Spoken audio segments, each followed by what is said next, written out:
Hello friends, आपल्या सर्वांची आवडती मालिका तू ही रे माझा मितवा या मालिकेच्या आजच्या सोमवार 12 जानेवारीच्या एपिसोडमध्ये खूप भारी ट्विस्ट आलाय। आपण सर्वांनी पाहिलं होतं की ईश्वरीने अर्णवला चॅलेंज दिलं की जोपर्यंत तुम्ही जेवणार नाही तोपर्यंत मी सुद्धा जेवणार नाही, पाण्याचा एक थेंब सुद्धा पिणार नाही।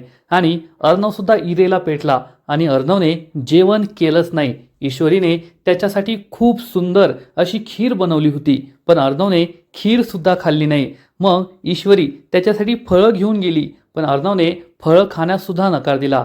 आणि त्याच वेळेस ईश्वरीला अशक्तपणामुळे चक्कर आली आणि ती खाली कोसळली। त्यामुळे अर्णव चांगलाच घाबरला आणि मग आजीने अर्णवची चांगली शाळा घेतली आणि त्याला हुकूम दिला की आत्ताच्या आत्ता ईश्वरीला खाली घेऊन जायचं, दोघांनी एकाच ताटात जेवायचं आणि एकमेकांना जेवण भरवायचं। आणि अर्णवने हे सगळं केलं। अर्णव आणि ईश्वरी एकाच ताटात जेवायला बसले। अर्णवने ईश्वरीला भरवलं आणि मग ईश्वरीने सुद्धा अर्णवला भरवलं। एकूणच हा सीन खूप भारी होता।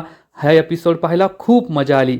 मग हे सगळं घडलं तरी कसं हे जाणून घेण्यासाठी हा व्हिडिओ शेवटपर्यंत नक्की पहा। तर फ्रेंड्स, आजच्या एपिसोडच्या सुरुवातीलाच ईश्वरीने सगळ्यांसाठी खूप छान जेवण बनवलेलं असतं आणि स्पेशल खीर बनवलेली असते। अंजली म्हणते, खरंच खूप छान खीर आहे आणि ईश्वरी जेव्हापासून लग्न करून या घरात आली ना, छान छान बनवतच असते, रोजचंच जेवण स्पेशल असतं। आजी म्हणते, हो खरंय, माझ्या नातसुनेला जेवण बनवण्याची खूप आवड आहे, असं म्हणून ती वल्लरीला टोमणा मारते की माझ्या सुनेला काही जेवण बनवण्याची आवड नाहीये, पण माझ्या नातसुनेला मात्र नक्कीच आहे। आणि हे ऐकून वल्लरीला खूप राग येतो। ती आजीकडे रागारागाने पाहू लागते। तर मामा हा चक्क चेष्टेवारी आजीला म्हणतो, काय गाई, माझ्या बायकोला काय बोलायचं नाही बरं का, माझ्या बायकोला कशाला टोमणा मारतेस। आणि हे ऐकून वल्लरीला खूप राग येतो। वल्लरी म्हणते, गप्प बसा, माझ्यावर कशाला घसरताय। आणि आजीकडे पाहून विचार करते, या ओल्ड लेडीला मला टोमणा मारल्याशिवाय एक दिवस सुद्धा सुखाचा जात नाही, रोज मला काही ना काहीतरी बोलतच असते। आणि ती मामाला सुद्धा गप्प बसायला सांगते। त्यांचं हे लुटूपुटूचं भांडण पाहून आजी आणि अंजली हसतात। आजी ईश्वरीला म्हणते, ईश्वरी तू का उभी आहे, तू सुद्धा बस ना, जेवण करून घे। तर ईश्वरी सांगते, नाही आजी, मला अजून भूक नाही लागली आहे। तर अंजली म्हणते, तिला कशी भूक लागणार, अजून आपला चिंटू नाही आलाय ना, मग नवरोबा नाही आले तर मग बायको कशी जेवण करणार। ईश्वरी लाजते। तर मामा हा पुन्हा एकदा मामीला चिडवतो आणि म्हणतो, काय ईश्वरी, असं कुठे असतं का की नवरा नाही जेवला म्हणे बायकोने नाही जेवायचं। येथे आमच्या वल्लरीला पहा, मी जेव वा ना जेव, माझ्या आधीच तिने जेवून घेतलेलं असतं, ते सुद्धा ढेकर येईपर्यंत। मामी ही मामाकडे पुन्हा एकदा रागारागाने पाहते। मामा ईश्वरीला म्हणतो, म्हणजे आम्हाला काहीच महत्त्व नाहीये का, तू फक्त अर्णवची वाट पाहणार आणि आम्हाला काहीच महत्त्व नाही देणार। तर ईश्वरी म्हणते, मामा तुम्हाला अर्णव सरांपेक्षा जास्त महत्त्व आहे, म्हणूनच मी जेवण करत नाहीये, माझ्या वाट्याची खीर तुम्हीच प्या, असं म्हणून ती मामाला आणखीन एक वाटी खीर देते। त्यामुळे मामाला खूप आनंद होतो आणि हे पाहून आजी खुश होते। आजी ईश्वरीला म्हणते, ईश्वरी जशी आज तू माझ्या संपूर्ण कुटुंबाची काळजी घेते ना, तशीच नेहमी घेत राहा। ईश्वरी आजीच्या हातात हात देते आणि म्हणते, आजी मी तुम्हाला वचन देते, माझ्या शेवटच्या श्वासापर्यंत मी या घरातील लोकांची काळजी घेईल, कधीच त्यांना अंतर देणार नाही, प्रत्येक संकटात त्यांच्या पाठीशी खंबीरपणे उभी राहील। आणि त्याच वेळेस अर्णव तेथे येतो। आजीच्या डोळ्यात पाणी येतं की खरंच ईश्वरी किती चांगली आहे। अर्णव डायनिंग टेबलवर खुर्चीवर बसतो आणि म्हणतो, लोक किती खोटं बोलतात ना, मनात एक आणि तोंडात एक, चेहरे वेगवेगळे लावतात। आणि हे ऐकून आजी, मामा आणि ईश्वरीला मोठा धक्काच बसतो की अर्णव हे काय बोलतोय। मामा विचारतो, काय रे अर्णव, हे मध्येच काय तुझं, हे काय बोलतोय। तर अर्णव सांगतो, अरे मामा, मी ईश्वरीबद्दल नाही, माझा एक क्लायंट आहे ना, त्याने मला फसवलंय त्याबद्दल बोलतोय। आणि तो ईश्वरीकडे रागारागाने पाहतो। तर मामा म्हणतो, हो ते जाऊ दे, पण तू एवढ्या उशिरा का आला, तू उशिरा आलास म्हणून तुझ्या बायकोने सुद्धा जेवण केलं नाहीये, पहा ती सुद्धा उपाशी आहे। अर्णव ईश्वरीकडे रागारागाने पाहतो। ईश्वरी अर्णवला सांगते, मी तुमच्यासाठी मस्त खीर बनवली आहे, तुम्हाला देते। तर अर्णव म्हणतो, नाही नाही, मला नाही जेवायचं आहे, माझा एक महत्त्वाचा कॉल येणार आहे, क्लायंट बरोबर मीटिंग आहे, असं म्हणून अर्णव तेथून जाऊ लागतो। अंजली त्याला हाक मारते, अरे चिंटू थांब, ईश्वरी सुद्धा जेवली नाहीये, जेवण करून जा। पण अर्णव तिचं काहीच ऐकत नाही आणि तेथून निघून जातो। ईश्वरीला वाईट वाटतं। मामी विचार करते, अर्णवने तुम्हाला काही सांगितलं नाही ना, तरी मला सगळं माहिती आहे की अर्णव असा का वागतोय। त्याला ईश्वरीचा एवढा राग आलाय की ईश्वरीच्या हातचं त्याला काहीच खायचं नाहीये आणि आता हे भांडण आम्ही आणखीन वाढवणार आहे. मामा हा मामीकडे पाहतो आणि म्हणतो, मनातल्या मनात सगळं कट कारस्थान रचून झालं असेल तर जेवून घे, भूक लागली असेल ना. मामी चिडून म्हणते, तुम्ही तुमचं तुमचं जेवा, मला नका सांगू. आणि या दोघांचं भांडण पाहून अंजली पुन्हा हसते. पण ईश्वरीला मात्र टेन्शन आलेलं असतं की अर्णव जेवला नाहीये, सकाळीही त्याने काही खाल्लं नाहीये, आता काय करायचं हाच प्रश्न तिला पडतो.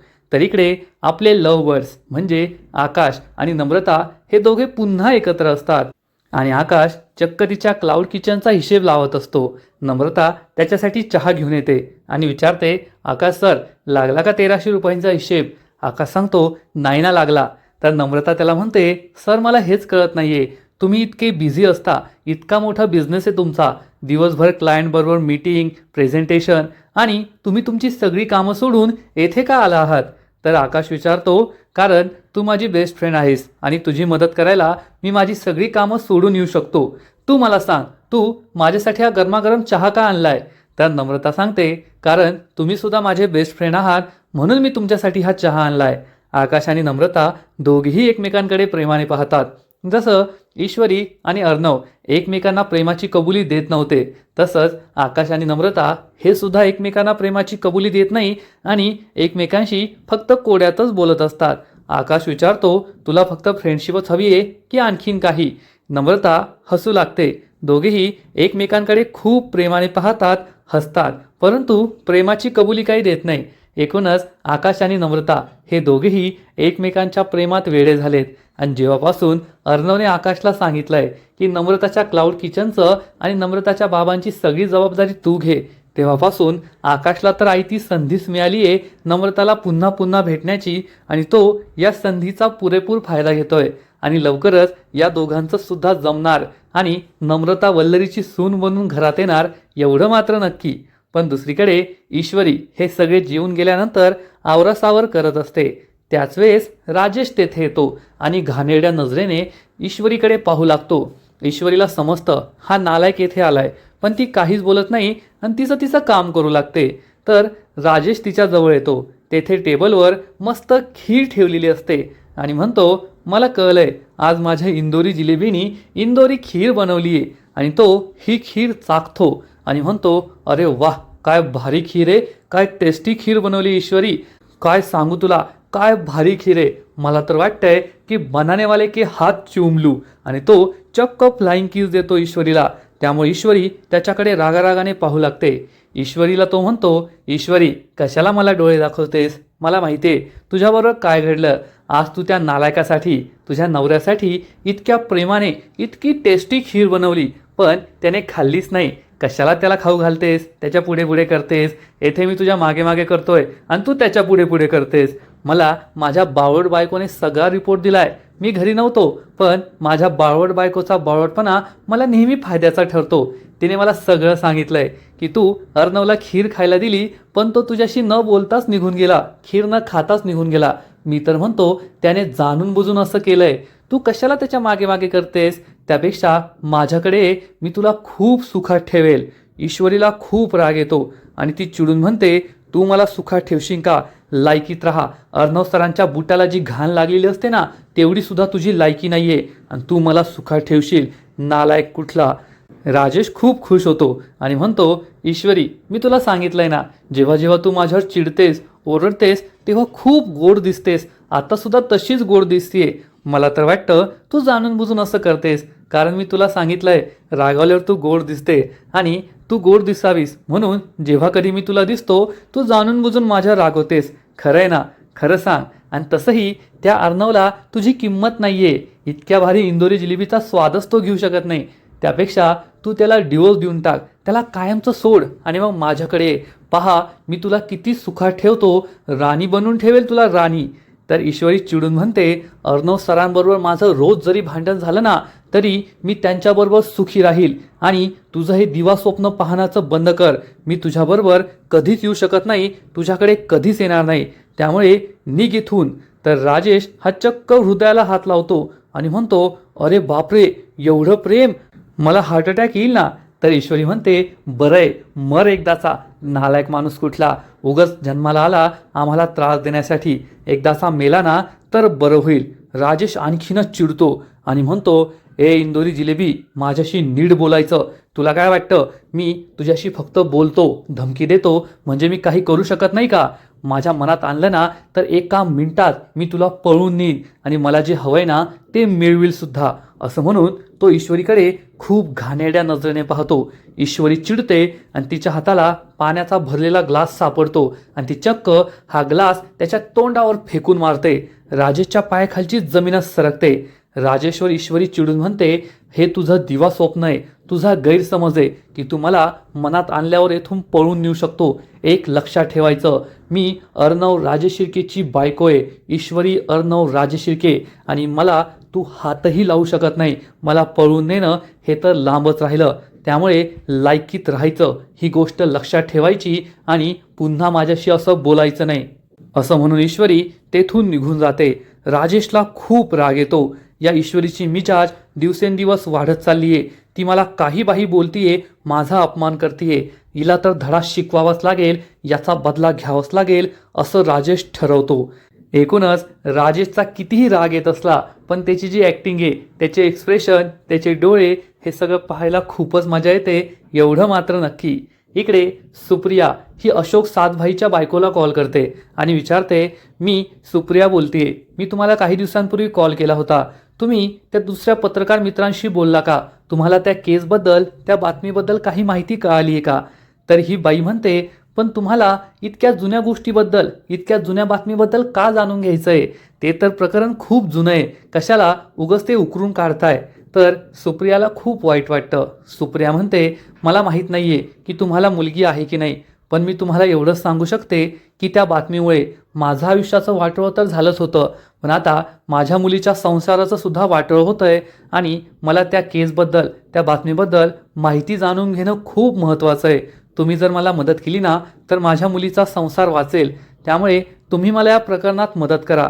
अशोक सातभाईच्या बायकोला समजतं खरंच सुप्रियाला या बातमीबद्दल माहिती देणं गरजेचं आहे आणि ती म्हणते, ठीक आहे, मी तुम्हाला लवकरात लवकर कळवते. त्यामुळे सुप्रियाला सुद्धा आनंद होतो. इकडे अर्णव त्याच्या बेडरूममध्ये काम करत बसलेला असतो आणि एकानंतर एक कॉफी पित असतो. पण बिचारी ईश्वरी मात्र उपाशीच असते. अर्णवला आठवतं की ईश्वरीने मला चॅलेंज दिलंय की जोपर्यंत तुम्ही काही खाणार नाही तोपर्यंत मी सुद्धा उपाशी राहील आणि पाण्याचा एक थेंब सुद्धा पिणार नाही. आणि हे आठवून अर्णवला खूप वाईट वाटतं. अर्णवला आठवतं की आजपर्यंत ईश्वरीने कित्येकदा त्याला स्वतःच्या हाताने भरवलंय, जेवू घातलंय आणि आज अर्णवमुळे ती उपाशी राहिली आहे.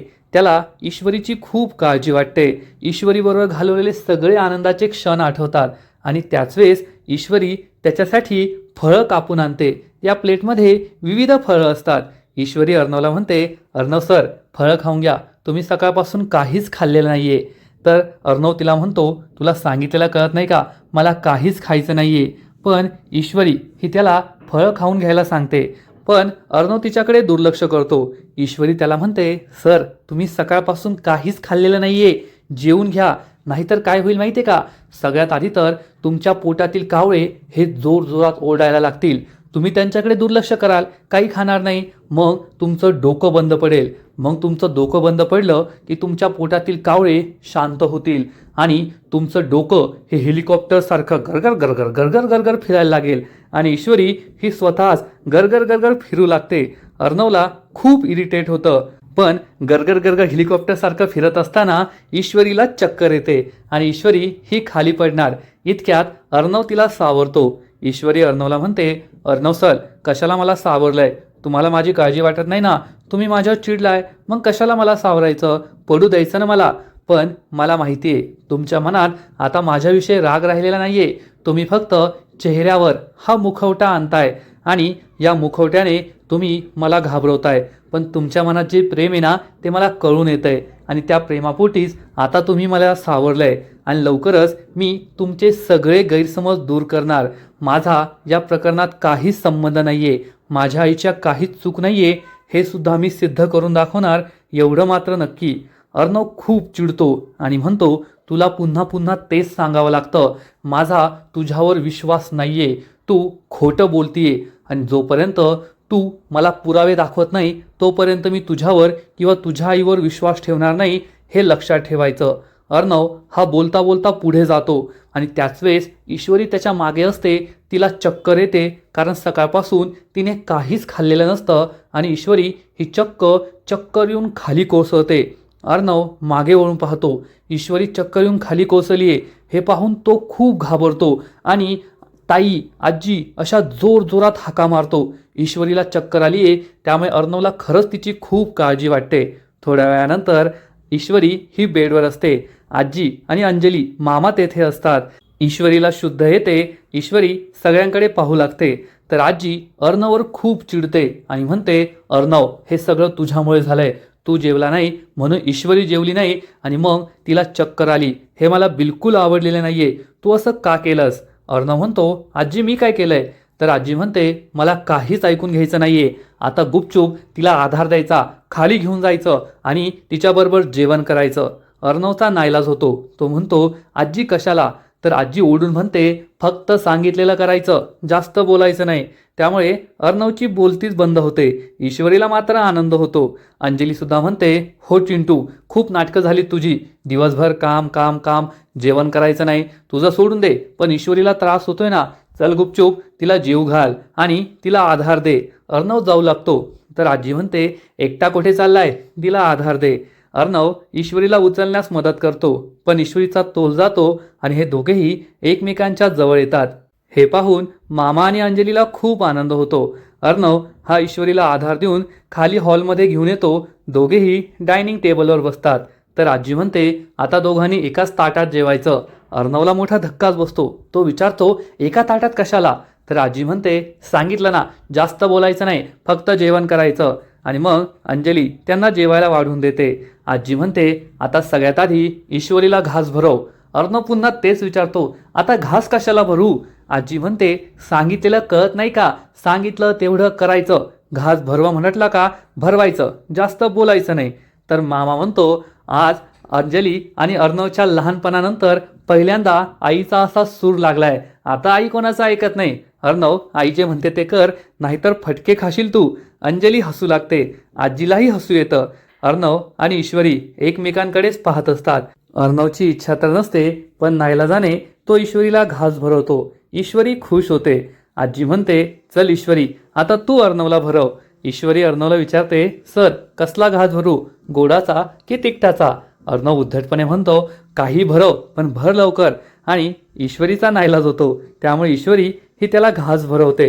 हे दोघेही एकमेकांकडे प्रेमाने पाहत असतात आणि घरातील सगळ्यांनाच आनंद होतो. आजी, मामा, अंजली खूप खुश होतात. ईश्वरीच्या चेहऱ्यावर सुद्धा खूप दिवसांनंतर स्माईल आलेली असते. आणि मग अर्णव हा स्वतःचं कसं बसं खाऊ लागतो. ईश्वरी त्याच्याकडे पाहते आणि म्हणते, सर आज आजीने दटावल्यामुळे तुम्ही मला खाऊ घातलंय.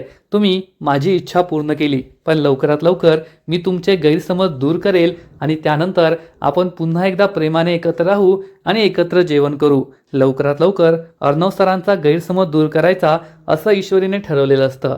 तर फ्रेंड्स, एकूणच तू ही रे माझा मितवा या मालिकेचा आजचा एपिसोड खूप भारी होता आणि शेवटी ईश्वरीने अर्णवला आपल्या मनासारखं करायला लावलंच. आता तिला खरंच चक्कर आली होती की हे तिचं नाटक होतं हे तर आपल्याला कळू शकलं नाही, परंतु आजीच्या धाकामुळे अर्णवने ईश्वरीला भरवलं आणि दोघांनी एका ताटातच जेवण केलं. आजचा एपिसोड तर भारी होता, पण मालिकेचा पुढचा एपिसोड आणखीन भारी असणारे, एक खूपच भारी ट्विस्ट येणारे. पुढील एपिसोडमध्ये आपण पाहू की ईश्वरी अर्णवसाठी काही कपडे बाहेर काढून ठेवेल आणि म्हणेल, माझी अशी इच्छा आहे की माझ्या नवऱ्याने हेच कपडे घालावेत. अर्णवला खूप राग येईल आणि अर्णव चिडून म्हणेल, ही जी तुझी नाटकं सुरू आहे ना, ती मी चालू देणार नाही, मी हे कपडे घालणार नाही. पण ईश्वरी त्याला जबरदस्ती करेल आणि त्याच्याशी फ्लर्ट करेल आणि म्हणेल, अर्णव सर तुम्हाला हे कपडे घालावेच लागतील. अर्णव चिडणार आणि चक्क ईश्वरीला धक्का देणार, ढकलून देणार आणि ईश्वरीच्या हाताला दुखापत होईल. अर्णव ईश्वरीवर चिडून म्हणेल, अजून तर हे काहीच नाहीये. या लवलेस मॅरेजमध्ये, प्रेम नसलेल्या लग्नामध्ये तुला खूप काही सहन करायचंय. मी तुझं आयुष्य नरक बनवणारे नरक. तुझ्या आईने आणि तू माझ्याबरोबर जे केलंय ना, माझं आयुष्य नरक बनवलंय, त्याची शिक्षा तुला मिळणारच, एवढं लक्षात ठेव. पण ईश्वरी काही हार मानणार नाही आणि अर्णवला म्हणेल, ठीक आहे सर, तुम्हाला जे करायचंय ना ते तुम्ही करा. तुम्ही मला कितीही त्रास दिला, माझं आयुष्य नरक बनवलं, तरीसुद्धा तुमच्याबरोबर राहणं हेच माझ्यासाठी स्वर्ग आहे आणि आयुष्याच्या शेवटपर्यंत तुमच्याबरोबरच मला राहायचं आहे या नरकामध्ये. तेच माझ्यासाठी स्वर्ग सुख असेल. आणि हे पाहून अर्णवला सुद्धा आश्चर्याचा धक्का बसणार की आपण ईश्वरीबरोबर एवढं वाईट वागतोय, तिला काही बाही बोलतोय, तिला दुखापत करतोय, तरी ईश्वरी काही हार मानत नाहीये आणि ती आपल्या प्रेमासाठी, आपल्या चांगल्या वागणुकीसाठी किती काही सहन करते याची जाणीव अर्णवला सुद्धा होणार. पण अर्णवचं काहीतरी वेगळं चाललंय. येऊन जाऊन तो ईश्वरीला धक्का देतोय, ईश्वरीला ढकलून देतोय आणि ईश्वरीला लागतंय. जो अर्णव कोणत्याही स्त्रीवर हात उचलत नव्हता, तो ईश्वरीला मात्र बिनधास्त धक्के मारतोय, एवढं मात्र नक्की. तर फ्रेंड्स, अर्णव आणि ईश्वरीमध्ये आत्ता जे काही चाललंय ते तुम्हाला आवडतंय का? नक्कीच कमेंट करून सांगा. आणि तू ही रे माझा मितवा या मालिकेचे असेच नवीन नवीन अपडेट्स सर्वात आधी जाणून घेण्यासाठी व्हिडिओला लाईक करा, शेअर करा, चॅनलला सबस्क्राईब करून बेल आयकॉनवर क्लिक करा. म्हणजे या मालिकेचे नवीन नवीन एपिसोड तुम्हाला सर्वात आधी पाहायला मिळतील. खूप खूप खूप धन्यवाद.